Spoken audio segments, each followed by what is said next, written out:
안녕하세요. 호치민시 한국국제학교 학생 여러분들, 이번 시간에는 정부의 경제적 역할 두 번째 시간입니다.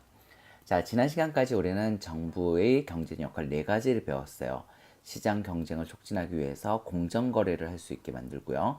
또 공공재가 부족하기 때문에 공공재를 공급하고, 외부 효과가 발생하기 때문에 외부 효과 문제를 해결하고, 소득을 재분배하고까지 배웠었죠. 자, 마지막으로 경기 변동 조절에 대해서 배울 거예요.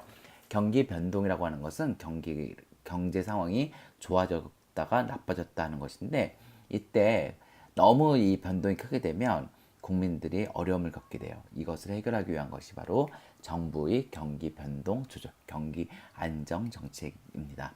자, 그런데 이 부분은 정부가 재정이라고 하는 수단을 사용하거든요. 그래서 우리가 정부의 재정을 배운 이후에 하는 게 좋을 것 같아요. 자, 정부의 재정 활동 보도록 합시다.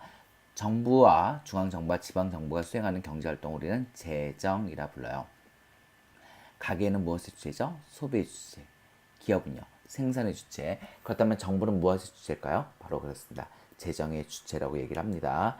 자, 재정을 하기 위해서는 어떤 사업을 해야 될 것인가, 돈이 얼마나 들 것인가를 먼저 계산해야겠죠. 그러고 나서 그거에 필요한 것을 걷어야겠죠. 우린 그것을 조세, 세입과 세출이라고 하는데, 이 세입과 세출에 대한 계획을 우리는 예산이라 그래요.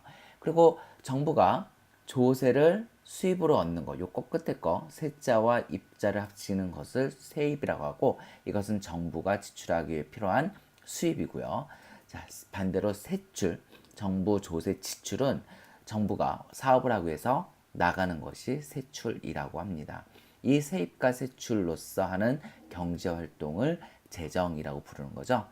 자, 조세 수입, 세입을 보도록 합시다. 조세는 크게 나눠서 두 가지 나눌 수 있어요. 국세와 지방세요. 근데 국세라고 하는 것은 이제 나라에서 걷는 거고요. 중앙정부에서 걷는 거고요. 지방세라고 하는 것은 지방정부에서 걷는 거예요. 아마 우리나라 비중이 아마 반반 정도 될 거예요. 지방세도 굉장히 큽니다. 자, 국세는 다시 내국세와 관세로 나눌 수가 있어요. 내국세는 우리나라 에서 행해지는 경제 활동에 대해서 걷는 것이고요. 관세는 외국의 물건이 한국에 들어올 때 내는 것이 관세겠죠. 또 하나가 있습니다. 어, 목적세라고 해서요. 교통세, 에너지, 환경세, 교육세, 농어촌 특별세는 이 특별한 목적, 교통을 위해서만 또는 에너지를 해결하기 위해서 또는 교육을 위해서 이렇게 특별히 걷는 세금이고, 그렇게 걷은 세금은 반드시 이 항목에 지출이 돼야 돼요. 그런데 요 왼쪽 것과 오른쪽은 걷는 방법에 따라서 다르게 분류를 한 거예요. 직접세라고 하는 것은 납세자, 세금을 갖다 내는 사람과 실제 돈을 지불하는 부담자가 같은 것을 직접세라 그래요. 예를 들어서 제가 월급을 받게 되면 그 월급에서 세금을 떼게 되죠. 소득세를 떼게 됩니다. 오승환이 돈을 벌었으니까 오승환이 부담하고 오승환이 갖다 내야 돼요. 법인세라고 하는 것은, 법인은 이제 회사를 얘기하거든요. 회사가 돈을 버는 것에 대해서 회사가 내는 거고, 상속받은 사람이 상속세를 내는 거고, 증여받은 사람이 증여세를 내는 거고, 부동산에서 이득을 얻은 사람이 부동산세를 내는 거고, 이런 것들이 직접세가 되는 거죠. 간접세는 납세자는 회사인데, 음식점인데, 그 세금은 누가 냈냐면은 소비자가 낸 거예요. 자, 부가가치세. 여러분들 이제 그 영수증 보게 되면 VAT라고 써져 있는 거 있죠? VAT. 그러니까 Value Added Tax라고 하는, 그러니까 가치가 더해진 것에 따른 세금을 내거든요. 10%. 이런 것들 내가 내지만 갖다 내는 건 누구죠? 음식점 주인이죠. 자, 이렇게 부가가치세라든지 특별 소비세, 뭐 자동차 살 때 내는 거라든지 술에 대해서 내는 거라든지 뭐 증권을 거래할 때 내는 거, 이런 것들은 전부 다 간접세입니다. 직접세와 간접세는 특징이 있어요. 직접세는 누진세를 주로 적용해요. 많이 받고 많이 벌면 많이 내요. 그래서 소득 재분배 효과가 큽니다. 반면에 간접세는요, 어, 아주 부자가 음식점에 가서 밥을 먹어도 10%, 아주 가난한 사람이 음식점에 밥을 먹어도 10% 이렇게 똑같이 내요. 그러니까 소득 재분배 효과가 적겠죠. 물론 아주 부자들은 많이 여러 가지를 사게 되니까, 소비량이 많으니까 아주 없다고 할 수는 없어요. 하지만 굉장히 누진세가 적용되지 않기 때문에 적어요. 하지만 세금을 안 내고서는 물건을 사는 방법이 없어요. 하니까 다 내야 되는 거예요. 그러니까 조세 저항이 적겠죠. 반면에 직접세는 억울한 느낌이 좀 들어요. 내가 열심히 돈을 벌었는데 왜 내가 세금을 많이 내야 돼? 라는 생각이 들죠. 그래서 조세 저항이 좀 큰 부분이 있습니다. 자, 이런 조세 수입의 조세 세입의 특징을 좀 보시고요. 자, 조세 정책의 목적을 좀 보도록 합시다. 조세 정책은요, 경기를 안정시키기 위해서 하게 되는데요.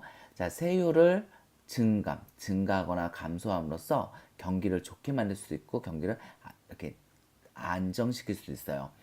자, 사람들이 사는 것도 마찬가지인데요. 언제나 나쁜 게 아니죠. 좋아졌다가 또 나빠졌다가 또 좋아졌다가 나빠졌다가 이래요. 대부분의 웬만한 나라에서는요, 좋았다 나빠졌다 좋았다 나빠졌다 하지만 장기적으로 봐서는 이렇게 올라가는 추세가 있죠. 여러분들 지금 당장 힘이 들고 삶이 힘들다 하더라도 좋아질 때가 있을 것을 믿으시고요. 좋아졌다가 안 좋아질 때가 분명히 있어요. 그렇죠? 여러분들 컨디션이 안 좋아지고 성적이 떨어질 때가 있고 부모님들이 싸울 때가 있고 친구랑 싸울 때가 있고 이럴 때가 있죠. 하지만 장기적으로 봐서는 여러분들의 삶은 반드시 좋아질 거예요. 그것을 좀 믿기 바랍니다. 아무튼 경기가 이렇게 좋아질 때는 좋아요. 뭐가 좋냐면 생산도 많이 되고 소비도 많이 되고 고용도 많이 되고 소득이 증가하게 되니까 실업이 낮아져요. 아주 좋죠. 하지만 문제가 생겨요. 총수요가 총공급을 초과했을 때 초과 수요가 발생하게 되면 물가가 상승하게 되죠. 물가가 너무 상승해가지고선 과열이 돼서 사람들이 실질적인 소득이 하락하게 되고 삶의 질이 떨어지게 되면 정부는 가만히 있어서는 안 돼요.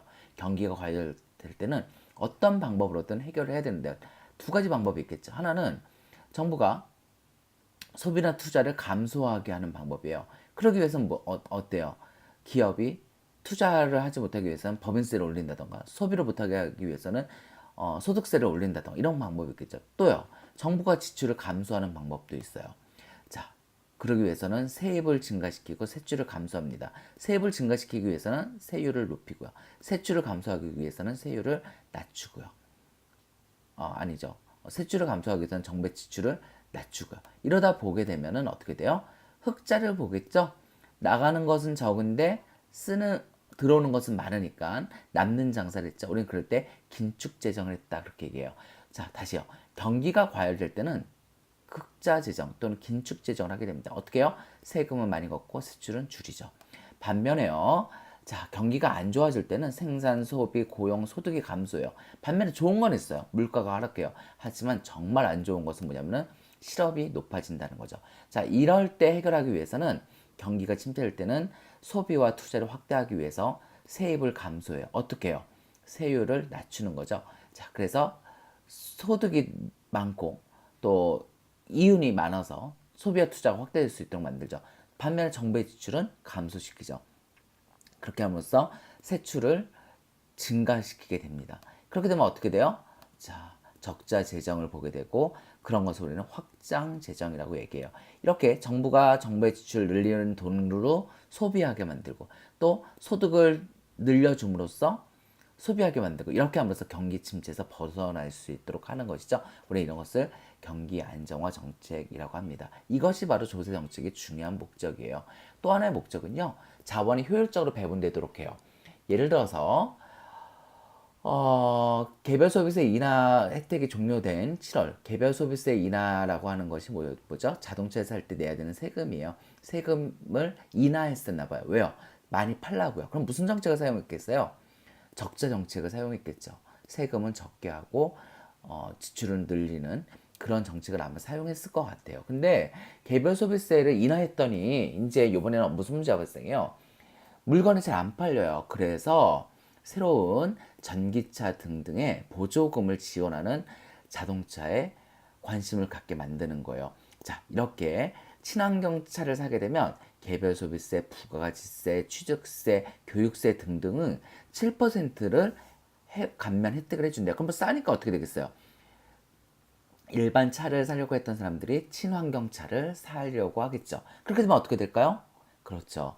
자원이 일반 차에서 친환경 차로 변동되겠죠. 이렇게 자원이 그 사회가 필요한 효율적으로 배분될 수 있도록 하는 어떤 그러한 역할을 하게 돼요. 이건 뭐냐면 경유차가 내년도에부터는 리터당 환경 부담금이 폐지되는 대신 경유 차량의 경유 가격에 세금을 매겨가지고 자동차를 많이 타면 많이 탈수록 환경 부담금이 많이 지불될 수 있도록 한다는 얘기야. 그 얘기는 뭐죠? 경유차가 미세먼지의 원인으로 지적이 되면서 경유차의 소비를 줄이기 위해서예요. 자, 이렇게 세금이 늘어나게 되니까 경유차를 덜 소비하고 덜 소비되니까 덜 생산되고 자원이 이쪽으로 안 가겠죠. 자, 이렇게 자원을 배분하는 역할을 하게 됩니다. 뭐가요? 조세 정책이요. 자, 재정의 기능은요. 이렇게 효율적인 자원 배분의 기능도 하고요. 또 소득 재분배 기능도 해요. 아까 누진세 얘기 있었죠? 자, 이걸 통해서 분배의 정의를 실현하고 또 효율적인 자원 배분을 하려고 합니다. 이럴 때 정부는 언제나 고민하게 돼요. 두 가지 원칙 속에서 무엇을 고민하게 되냐면 어떻게 해야지 이 사회에 효율적으로 자원이 배분될 것인가. 효율성과 또 형평성이라고 하는 어떻게 해야지 이 사회의 분배가 공평해질 것인가 이러한 원칙을 갖고 고민하게 됩니다. 형평성에 초점을 맞추게 되면 소득 재분배를 위해서 노력할 때고요. 소득 재분배를 하게 되면 어떤 문제가 생기죠? 내가 열심히 벌었는데 왜 내가 세금만 내네? 나 열심히 일해 안 해? 그럼 효율성이 떨어질 수 있죠. 그러면 효율성에 대해서 또 초점을 맞추게 돼요. 기업의 규제 이런 것들을 풀어줌으로써 효율적으로 운영될 수 있게 만들죠. 그러다 보면 어떤 문제가 발생하죠? 형평성이 깨질 수 있어요. 그래서 이 두 가지 바퀴가 어느 한쪽으로 치우치지 않도록 잘 조심조심 운전을 하게 되겠죠. 자, 재정은요, 이제 쓰고 들어오는 건데, 들어온 것보다 많이 쓰게 되면 어떤 문제가 발생할까요? 빚을 지게 돼요. 그 빚을 지는 방법은 이제 채권을 발행을 하게 되거든요. 국민들에게 채권을 사세요 하고, 국민들의 돈을 정부가 이제 사용하게 되는 방법이죠. 자, 이렇게 정부가 빚을 많이 지게 됐는데 나중에 빚을 못 갚을 수도 있어요. 그런 것을 우리는 채무 불이행이라 그래요. 자, 채무 불이행을 하지 않으면서 재정 수지, 수입과 지출을 균형으로 회복할 수 있는 능력을 우리는 재정 건전성이라고 얘기합니다. 재정 건전성이라는 단어를 좀 기억하세요. 자, 국가 채무를 비교해 봤더니요. 우리나라 재정 건전성은 상당히 좋은 편이에요. 일본에 비해 가지고 일본은 잃어버린 10년, 잃어버린 20년을 통과하면서 끊임없이 정부에서 돈을 국민들에게 막 줬어요. 왜요? 소비하라고요. 그런데도 안 되니까는 정부에서는 굉장히 많은 빚을 지게 되겠죠. 자, 우리나라는 굉장히 낮은 편입니다. 교과서에 있지만 교과서보다 최신 자료를 이렇게 이용을 했어요. 2016년 자료입니다. 그래서 경기가 안 좋게 되면 우리나라에서는 이제 돈을 적재 대응을 많이 할 텐데 그러면 이제 국가 채무가 늘었다고 이제 언론에서 막 뭐라고 할 거예요. 그러면은 정부에서 언제나 들고 오는 그래프가 바로 이거예요. 우리나라는 다른 OECD에 비해서 훨씬 재정 건전성이 좋다. 만약에 재정 건전성이 좋지 않으면 어떻게 될까요? 그 정부는 빚이 많은 정부예요. 그러면 다른 나라에서 그 나라에 돈을 빌려주기 어렵겠죠. 국가 신용도가 떨어질 테고요. 국민들은 조세를 부담해야 되는 일이 많겠죠. 빚을 균형을 맞추기 위해서 또 이자율이 상승하게 되고 돈이 많이 풀렸기 때문에 인플레이션이 발생하는 문제가 발생하게 됩니다.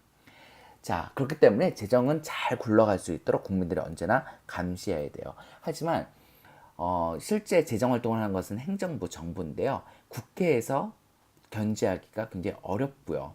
또 행정 관료들이 중심으로 해서 재정 활동이 이루어지기 때문에 오류 발생 가능성이 있고요. 정부가 어떤 정책을 실패할 때 가져오는 사회적 비용은 상당히 큽니다. 따라서 국민들은 내 돈 갖고선 하는 사업이기 때문에 눈을 부릅뜨고 얼마나 열심히 잘 문제없이 정확하게 투명하게 하는지에 대해서 관심을 가지고 지켜봐야겠죠. 우리는 그런 것을 재정 주권이라고 해요.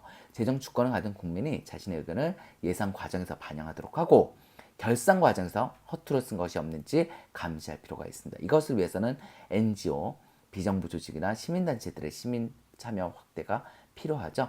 자, 그 밖에 재정활동에 영향을 주는 것 좀 보도록 합시다. 우리나라 같은 경우는요, 많은 나라에서도 마찬가지지만 고령화가 진행되고 있어요. 그러면 노동력이 감소하겠죠? 그러면 일할 사람이 부족하니까 세금이 감소하겠죠? 반면에 부양비, 노인을 부양해야 되는 비는 늘어나겠죠. 이러면 어떻게 될까요? 재정은 수입은 감소하고 지출이 늘어나게 되니까 지금과 같은 형태로 재정 활동을 계속하기는 어려워지겠죠. 이런 것들이 재정에 영향을 미쳐요. 또 우리나라에 독특한 문화가 있어요. 우리나라 사람들은 월세보다는 전세를 좋아해요.